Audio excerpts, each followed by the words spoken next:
Bonjour et bienvenue à l'émission Amour et Vie. Nous accueillons Jessie Maheu, une femme qui a surmonté des situations très délicates dans son enfance, comme l'abus sexuel. Elle nous partagera le long chemin pour s'en sortir de ses séquelles émotionnelles et physiques d'un tel événement, jusqu'à connaître l'amour du Seigneur. Maintenant, elle a une passion pour l'éducation des enfants, la photographie et l'édition des livres pour les enfants. Depuis nos studios de la télévision communautaire de l'Érable à Plessisville, je vous présente le témoignage de Jessie. Alors Jessie, ça va bien? Ça va très bien. Je suis content de t'accueillir dans notre émission Amour et Vie. Merci beaucoup. Ça fait pas tellement longtemps qu'on se connaît, donc j'ai hâte d'apprendre à propos de toi. Et la question est lancée. Parle-nous de ton enfance. Mon enfance a été une enfance plutôt malheureuse. Non parce que j'avais pas des bons parents, j'avais des très bons parents. Okay. Des parents, ben c'était strict chez nous, mais tu sais, on a appris à être débrouillards. Là, on faisait notre ménage, on faisait nos affaires, on faisait la vaisselle chez nous. Malheureusement, moi, j'ai vécu des abus sexuels quand j'étais jeune. D'accord. Environ à l'âge de 5 ans. Mais à cet âge-là, tu le sais pas, là. Tu sais, personne te dit que c'était mauvais, puis... Alors, pour un enfant de 5 ans, tu sais pas trop, tu sais, puis... Mais c'était toute une tristesse, puis je me sentais pas bien, puis tu sais, avec ça, des douleurs aussi, là. Tu sais, c'était pas la joie. C'est ça. Puis, vu que tu étais enfant, tu n'étais pas en moyen de pouvoir comprendre ce qui se passe dans l'entourage de tout ça non plus, là. Je pensais que c'était peut-être la normalité, je sais pas. T'as pas ce raisonnement-là, étant enfant, de savoir, là, tu sais, là, quand personne te l'a jamais dit, là.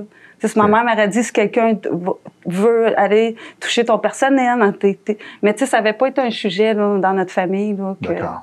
Et toi, à partir de là, ça t'a amené à développer des comportements assez jeunes de réaction à l'autorité? De rébellion à l'autorité. Okay. Tu sais, quand je comprenais pas souvent les choses, surtout mon père, tu sais, c'était assez strict chez nous. C'était une belle éducation. Mais il m'appelait la rebelle. Mais mon père... Moi, je l'avais dit à ma mère, okay. Parce qu'un soir, il y avait une émission de télévision, puis il y avait un homme qui avait abusé sexuellement la petite. Okay. Alors, c'est là que j'ai réalisé que finalement, c'était pas correct, parce que cet homme-là, il y avait des problèmes dans la justice, là. Puis là, c'est là que j'ai compris que c'était pas bien. Alors, je l'ai dit à ma mère, mais finalement, ça n'avait pas été plus loin. Donc, mon père, personne n'était au courant là, de ça. Puis, donc, il y avait une omerta. Omerta qui veut dire la loi du silence. C'est pas pour mal faire, mais ma mère, elle m'avait comme pas cru. OK. Parce que moi, j'avais dit ça me faisait mal, mais tu sais, j'étais toute petite, fait qu'elle avait comme pas cru. Et quand ça s'est parlé, est-ce que t'as eu une réaction de dire « Ah, enfin, on me croit ». Écoute, j'ai gardé ça secret, là. Ça sortit il y a quelques années que toute ma famille, mes sœurs, puis mon père l'a su. OK. Fait que c'était caché. Tu as gardé le silence et là, ça l'a juste fait empirer ton... Mon comportement, d'un sens que je pouvais pas me confier à un homme. OK. Puis c'était pas méchamment, là. Tu sais, c'était pas pour condamner personne, là. D'accord. Alors, pour pas aller trop loin dans cette histoire, pour pas que ta famille proche soit... atteint par ce témoignage. Je crois qu'il y a une dignité qu'on doit garder et je pense que tu la comprends. Maintenant, on va t'emmener vers l'adolescence. Tout ça, ça a sûrement eu une répercussion dans tes choix de vie au début de l'adolescence et jusqu'à jeune adulte, là, cet environnement-là. C'est parce que dans l'adolescence, là, j'ai eu conscience que quelqu'un y avait volé une partie de moi. OK. Tu sais, c'est comme si une partie, les personnes qui ont vécu ça vont pouvoir comprendre que c'est une partie, tu sais, tu te sens déshonoré d'avoir perdu quelque chose, mais tu te sens coupable, mais sans avoir cherché à ce que ça t'arrive, tu sais, tu te culpabilises, puis tu te sens sale, puis là, c'est sûr que ça l'a répertorié sur d'autres comportements dans ma jeunesse, qui n'étaient pas plus glorieux, comme on peut dire, mais c'est quelque chose qui n'a jamais été dit. Que ma famille ne sait pas. Et les comportements à l'école doivent être atteints aussi?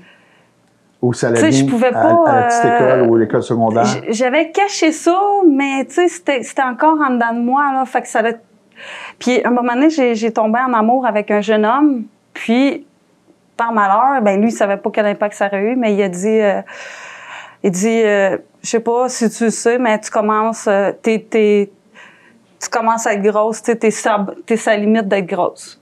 Fait que là, déjà là, tu sais, ça partait pas bien parce que moi, j'avais déjà un amour pour ce jeune homme-là. Fait que là, comment, tu sais, j'avais déjà des problèmes avec l'homme en tant que tel, tu sais, caché. Alors là, ça s'est répertorié sur des troubles alimentaires. OK. Là, c'est venu toucher... Donc, on parle de l'anorexie, des choses semblables à ça? Moi, ça a été de la boulimie. De la boulimie, OK. Puis ça n'a jamais été dit. Il n'y a personne qui sait ça. Mais je me suis dit que ça va aider les personnes qui se confient pas parce que j'ai gardé ça en dedans de moi. Mais c'est l'apparence physique parce que ça a été touché le côté physique. Ouais. Fait que là, tu te poses des questions. Bon, mais comment je peux régulariser la nourriture? Mais c'était pas vrai là, que j'étais sur la limite d'être grosse. Mais dans le temps, dans mon jeune temps, la mode, c'était les minces. Fait que tu sais, c'était pas... Je suis sûre que cette personne-là aurait jamais pensé que ça aurait pu aller jusque-là.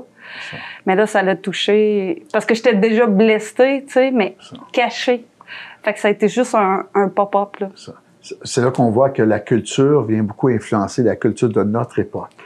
Ça touche beaucoup parce qu'on voyait les vidéos, tu sais, c'était beaucoup la TV, des jeunes filles minces, mais c'était très mince. Les magazines, les photos. Tout ça, là, tu sais, t'es dans ce pattern-là, fait que tu te dis sur qui que je peux... Mais là, j'ai été trahie, là, sur qui que je peux essayer de regarder pour être...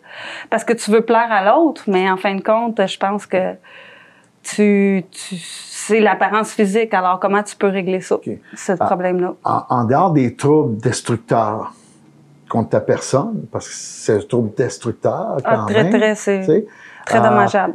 Quel a été l'environnement vers d'être jeune adulte, là, avant que tu nous parles comment tu es venu au Seigneur? Oui. Sur l'emploi ou les relations interpersonnelles avec des amis, quoi que ce soit.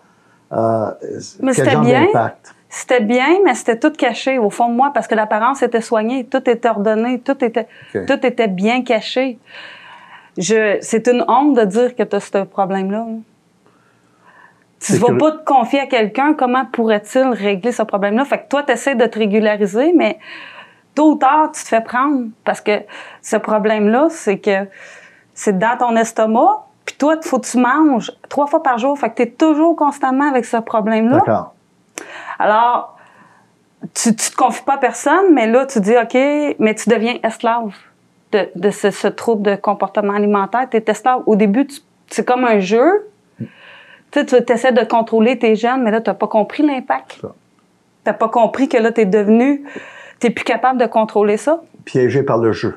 Piégé par le jeu qui a l'air si facile, mais une fois que tu te dis, bon, mais comment je m'en sors? Parce que moi, j'en parle pas à personne, moi. D'accord. Je garde ça dans mon intérieur, mais là, Donc, comme jeune adulte aussi, tu es encore affecté. C'est ça. Fait que c'était vraiment les ténèbres pour moi, là. C'était sombre.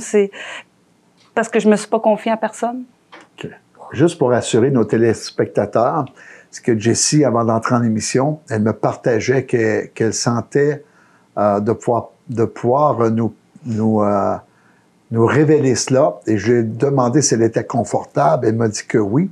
Donc, sachez bien que je n'ai pas été sur ce terrain sans que Jessie ouvre cette porte et que, au travers de l'entrevue, que je puisse aider Jessie juste à faire des paramètres de sécurité. C'est pour ça que j'ai dit tantôt, on ne parlera pas de la famille, d'où ce qu'elle vient à partir de là.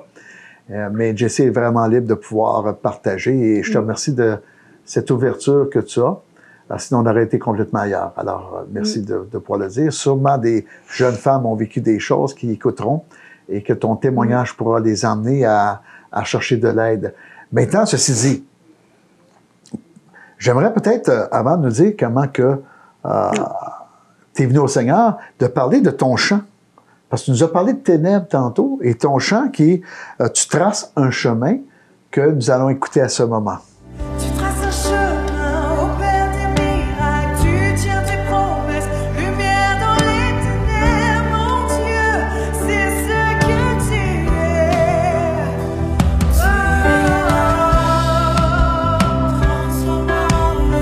Tu transformes nos vies, Seigneur, alors nous t'adorons. Tu es là, tu guéris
Maintenant qu'on a entendu ce chant, tu traces un chemin.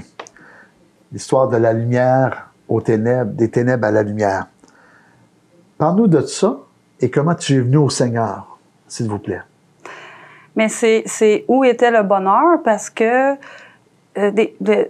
un beau travail, des belles réussites scolaires, des beaux vêtements, tout était ordonné bien, la propreté, mais belle voiture et tout. Mais dans mon cœur, je cherchais quelque chose il y avait un vide. Fait que j'ai essayé de combler dans toutes sortes de façons, des garde-robes pleines de vêtements. Fait que là, j'ai dit, mais j'aime magasiner. Alors là, ça venait l'excessivité du magasinage. Alors, OK. c'est comme ça que j'essayais de combler mon manque, mais je savais pas qu'est-ce qu'était l'amour, où trouver le bonheur. Puis je savais qu'il y avait quelque chose dans mon cœur qui me manquait, que je pouvais pas aller chercher. Alors, tu t'es mis à chercher le bonheur. Oui, je me suis mis à essayer de trouver le bonheur, puis j'ai tout essayé, mais ça n'a pas trouvé le bonheur. Un jour, je descendais, puis j'ai passé devant mon oncle, puis j'ai entendu une voix qui me dit « Va voir ton oncle ». Ton oncle. Mon oncle. Puis OK. lui était chrétien. OK. Et juste son prénom? Michel. Michel, OK. Alors, j'entends cette voix-là, mais oui, pas trop où ça vient, mais j'ai été obéissante à cette voix-là, alors... Et c'est une première fois que tu entends audiblement une voix te dire « Va Oui. chez ton oncle ». Ouais, Tu n'as ouais, jamais ouais. vécu ça auparavant. Non, parce que, sans que, peut-être inconsciemment, mais non, là, c'était vraiment clair, là. C'était audible, là. Puis j'étais arrivée chez mon oncle, puis il m'a parlé du Seigneur, mais j'ai senti l'amour de Dieu. J'ai senti une chaleur réconfortante. Puis, wow! Mais ton oncle, tu savais qu'il était chrétien depuis beaucoup de temps ou c'était Oui. nouveau? Non, ça fait très, très, très longtemps là, qu'il est chrétien. Donc, tu avais entendu son témoignage à quelque part, Oui. mais tu étais placardé dans ton placard à vêtements, à essayer de plaire à tout le monde, de bien Ouais. paraître. Ouais, Alors, ouais, tout... tu étais placardé dans ce mode de vie-là pour du bien paraître devant tous, pour Ouais. cacher ton mal. Mais que se cachait-il dans ce cœur? Que personne n'aurait pu découvrir. Et ton oncle, lui, t'a partagé cette bonne nouvelle. Il m'a partagé cette bonne nouvelle. Il savait pas ce que j'avais dans mon cœur. Mais là, l'amour de Dieu. Fait que là, wow, là, il m'a touché. Fait que j'ai commencé à écouter des vidéos. Puis là, j'écoutais des vidéos. Puis après ça, j'ai appelé mon oncle. Puis il dit, ouais, mais Jessie, là, c'est bien beau, mes vidéos, mais tu lis-tu ta parole de Dieu, tu sais? Mais là, T'emploies un terme que peut-être nos auditeurs ne comprennent pas, parce que dans l'Église évangélique, parole de Dieu, c'est un terme que tout le monde comprend. Mais nos auditeurs seraient peut-être intéressés, ça veut dire quoi, parole de Dieu, à ce moment-ci? la parole de Dieu, c'est l'Évangile, c'est la Bible. OK. Et C'est l'Évangile. là, ton oncle dit, quand est-ce que tu vas lire la Bible? Ben là, il me pose cette question-là. Fait que, alors, mais moi, je l'ai pris comme mal au téléphone. J'ai dit, mais là, moi, je fais toutes ces affaires-là, puis là, c'est pas encore assez. Tu sais, Là, là, qu'est-ce que tu te mêles, mon oncle? tu sais, là, j'étais là, ben, tu sais, moi, là, je fais des efforts, puis là, c'est pas encore assez. Puis en même temps, ça Quel m'a... âge as-tu à ce moment-là? 26, 27, là, ça commençait, là. OK. Parce que tout ce temps-là, je cherchais, mais moi, j'étais centrée sur moi-même parce que je pouvais pas... C'était que moi. Parce qu'en dehors de ça, j'avais pas de repère pour pouvoir me confier ni en l'amitié, ni en l'amour. Parce que les partenaires aussi, c'est sûr qu'ils ont subi cette certaine haine-là contre l'homme. Parce que j'avais été trahie, d'un sens, là. Tu sais, Donc, là. être placardé, c'est pas un mauvais terme. J'étais dans le placard avec tous ces beaux vêtements-là. D'accord. Jusqu'à temps j'en ai trop. OK. Là, je te ramène à ton oncle. Là, il te présente l'Évangile, il dit, tu vas lire ta Bible. Puis là, tu lui réponds... Au téléphone, là... Un petit peu, mets toutes tes affaires. Ouais. Là. OK. Mais là, ça m'a aidé. Peut-être, tu sais, là, ça m'a aidé. Le Seigneur m'a parlé, puis j'ai commencé à lire la parole de Dieu. Amen. Mais là, j'ai dit, mais quel est grand ce Dieu qui... J'ai regardé les Écritures, mais c'est sûr qu'il n'y a pas un homme qui peut parler comme ça. C'était tellement touchant, puis tellement grand. Alors, c'est la parole de Dieu là, qui a commencé à me délivrer, me transformer, qui me guérit de tout ce fardeau-là, si lourd, si intense sur ma vie. Là. Mais le fait explique-nous, dans notre émission, on a expliqué à nos auditeurs que d'accepter le Seigneur, c'était quoi? Alors, mais je vais le répéter pour nos auditeurs d'aujourd'hui qui n'ont peut-être pas entendu les autres émissions, accepter le Seigneur est un terme qui laisse sous-entendre que nous avons choisi d'écouter le Seigneur qui nous parle de son amour et qui nous dit « Laisse-moi t'aider, je veux te sauver, te donner la vie éternelle, fais-moi confiance, je vais te pardonner, mais je vais t'aider aussi. » Et non pas, il ne nous abandonne pas. Et 7 jours, te rappelles-tu de cette journée où ce que tu as dit au Seigneur, « Moi, Seigneur, je veux changer de vie, puis je veux t'appartenir de cette façon. » Mais j'ai regardé les yeux au ciel parce que, étrangement, j'avais jamais regardé au ciel. Mais j'avais toutes ces années-là. Puis là, j'ai dit, waouh! Là, j'ai regardé le ciel, j'ai regardé la création. J'ai dit, t'es tellement grand, t'es tellement bon. À toi, je peux me confier. Parce que personne m'avait montré à me confier en lui. Mais là, quand j'ai découvert que je pouvais me confier en lui, parce que lui, il savait tout. Lui, il savait tout ce que j'avais vécu. Fait que c'était facile qu'il puisse m'aider à travers ça. Parce que, il sait tout. Il connaît tout. Et le fait qu'il a vécu comme humain sur Terre, il comprend nos doléances et nos tristesses et tout ça. Puis, on a collaboré ensemble avec la parole de Dieu. J'ai été comme renfermée à part. J'avais quitté mon ancienne relation. Moi, je voulais écrire il m'a donné l'idée d'écrire des livres. Alors, j'ai fait quelques livres pour enfants. Puis après ça, on a fait équipe ensemble avec la parole de Dieu pour imager la création. Parce que moi, quand j'ai levé les yeux, j'ai vu, wow! Fait que là, la photographie. Alors, c'est venu me passionner, la création. Fait que j'ai plein de beaux paysages que j'ai photographiés. J'étais émerveillée par sa grandeur, là. J'aime le fait que tu dis ensemble. Donc, c'est pas un Dieu éloigné dans le ciel, non, mais un Seigneur près de toi dans ton cœur. Ce que j'ai essayé de faire par mes propres forces et tous les moyens qui existent, ça n'a jamais réussi. Peut-être j'ai essayé de le contrôler, mais pour ce qui est de la maladie, impossible d'être capable de le contrôler par ses propres forces. C'est elle qui te contrôle, là. Dis-moi en plus au sujet que tu as écrit des livres pour enfants, mais comment tu arrives à écrire des livres pour enfants? C'est parce que moi, je suis éducatrice, parce que les enfants, ça m'a toujours touchée, peut-être parce que j'ai comme manqué mon enfance. Je sais pas comment ça... Mais en fin de compte, Dieu transforme le bien en mal. T'es éducatrice en petite enfance? Oui. Moi, j'ai été 11 ans là, à travailler dans une grosse garderie avec les enfants. Puis les enfants, ça fascine encore. C'est ça. Fait que c'est comme le Seigneur m'a redonné qu'est-ce que j'avais perdu parce que en étant éducatrice, tu fais des activités, tu retombes en enfance puis là, tu vois les enfants émerveillés, puis eux vivent leur enfance dans leur épanouissement. Alors... Tu as des éclairs dans les yeux, tu le sais-tu? Non. C'est incroyable. Tu parles, là. Tantôt, tu parlais des ténèbres, c'était lourd. Et là, tu t'es tourné vers le Seigneur et les éclairs qui apparaissent dans tes yeux, c'est vraiment ton chant, hein? Des ténèbres à la lumière. C'est extraordinaire. De la lumière à la ténèbre. Dis-moi en plus, tu as produit tes livres. Ouais. Tu m'as dit ça un peu avant l'émission. Oui, c'est quelque chose. Ça a été toute une épreuve. On a tellement eu besoin de son soutien pour traverser parce que j'étais tout seul là devant mon bureau là. Ok, là J'étais redevenue chez mes parents. Chez tes parents à ce moment-là, donc tu commences à recentrer ta vie avec le Seigneur. Ouais. Le Seigneur te met à cœur de faire une édition de livre. Ouais. Et là, toi, plutôt que de dire, je vais aller voir un éditeur, tu as dit, Seigneur, je pars avec la nouvelle aventure avec toi. Oui, on essaie de le faire ensemble parce que c'est compliqué. L'édition de livre, tu rentres là-dedans, là, tu essaies de trouver un éditeur qui va publier ton livre, mais là, il faut que tu fasses tes preuves, mais là, tu as ton premier livre, fait que tu n'as pas de preuves. Fait que là, les gens, ils ont pas de preuve d'avoir confiance en ton projet. Mais j'ai dit là, maintenant, tu m'as donné la confiance, j'ai cette confiance-là. OK, on fonce ensemble. Ce qui est impossible est possible pour toi.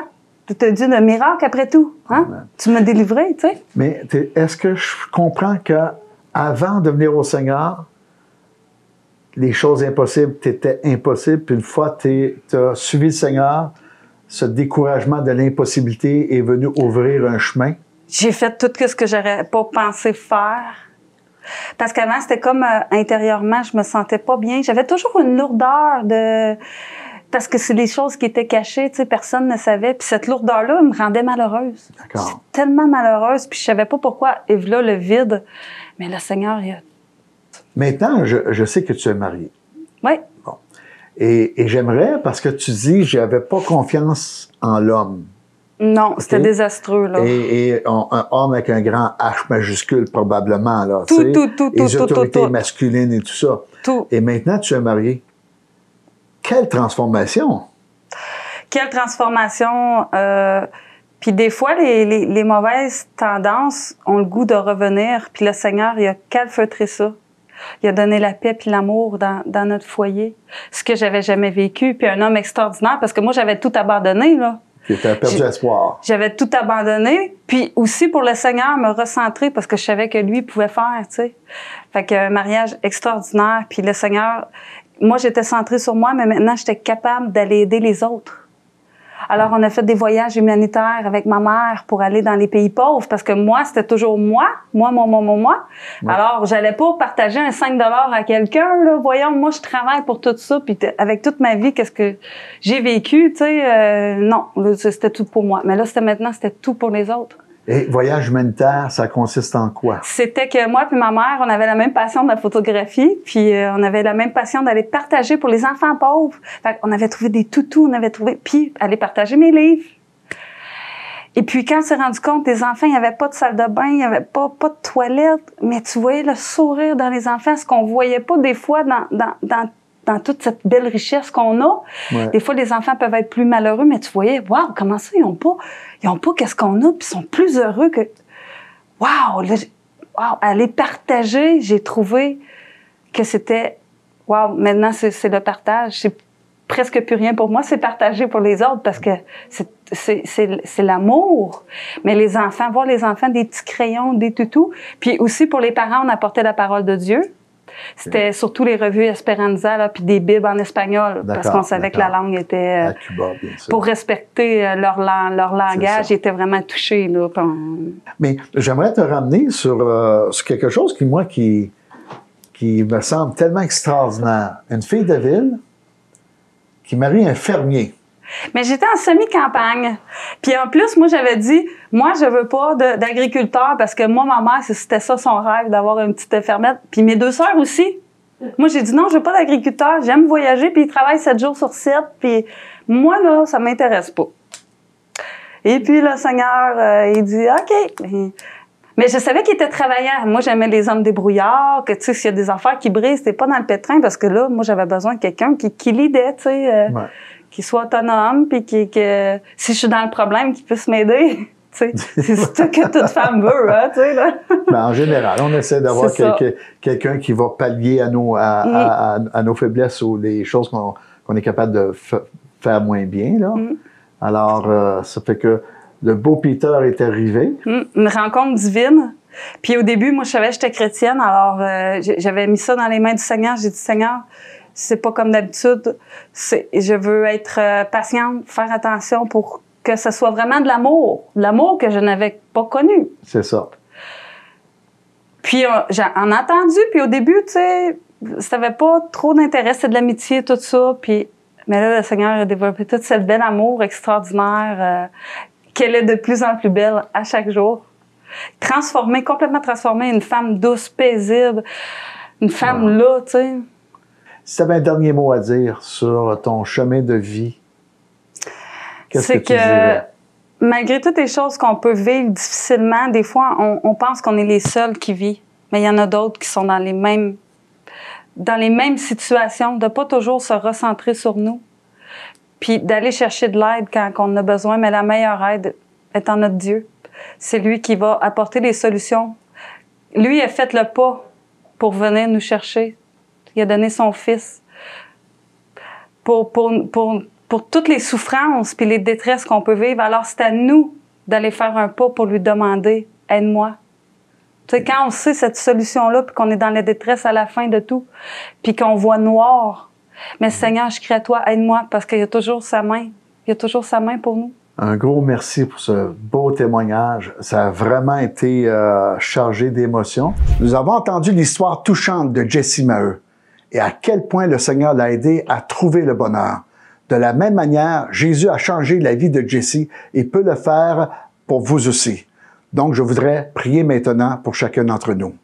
Seigneur Jésus, puisses-tu toucher le cœur de nos auditeurs et de donner le courage à ces personnes qui ont subi des abus sexuels, autant des jeunes enfants, qu'ils soient filles ou garçons, pour parler, trouver le soutien, du secours.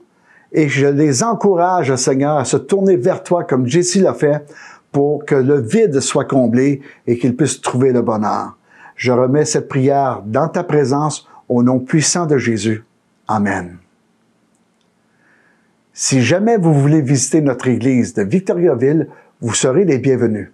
Pour l'instant, je vous dis à la prochaine pour une nouvelle émission d'Amour et Vie sur la chaîne TVCE. Que le Seigneur vous bénisse. Au revoir.